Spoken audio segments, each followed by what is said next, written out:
Guarding the heart. Proverbs 4:23. Above all else, guard your heart, for everything you do flows from it. Sa dami ng ingay at gulo sa mundo ngayon, madaling madistract ang puso natin. Social media, problema sa buhay, pressure sa trabaho o eskwela, lahat ito pwedeng makaapekto sa estado ng ating puso. Kaya malinaw ang paalala sa Proverbs 4:23, guard your heart. Bakit? Dahil dito nagmumula ang lahat ng ginagawa natin. Kung ano ang laman ng puso mo, yun ang lalabas sa salita mo, sa ugali mo, at sa mga desisyon mo. Kaya kung hindi natin babantayan ang puso natin, madali itong masaktan, madaya, at mapalayo sa Diyos.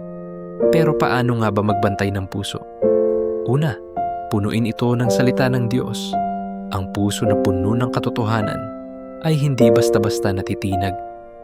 Pangalawa, piliin ang mga bagay na pinapakinggan, pinapanood, at pinapapasok sa isipan.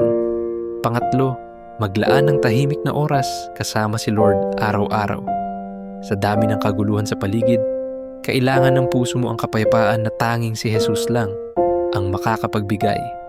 Tandaan, ang puso ang battlefield ng ating spiritual life. Kung gusto mong manatiling matatag, bantayan mo ang puso mo. Dahil kapag ang puso mo ay tama sa harap ng Diyos, lahat ng bagay ay susunod. Tara, manalangin tayo. Panginoon, salamat sa paalala mo na bantayan ko ang puso ko. Patawad kung minsan ay pinapayagan kong makapasok ang mga bagay na hindi nakakatulong sa aking espiritual na buhay. Tulungan mo akong maging mapagmatyag at mapuno ng iyong katotohanan at kapayapaan. Gusto kong mabuhay na malinis at tapat sa iyo. Sa pangalan ni Jesus. Amen.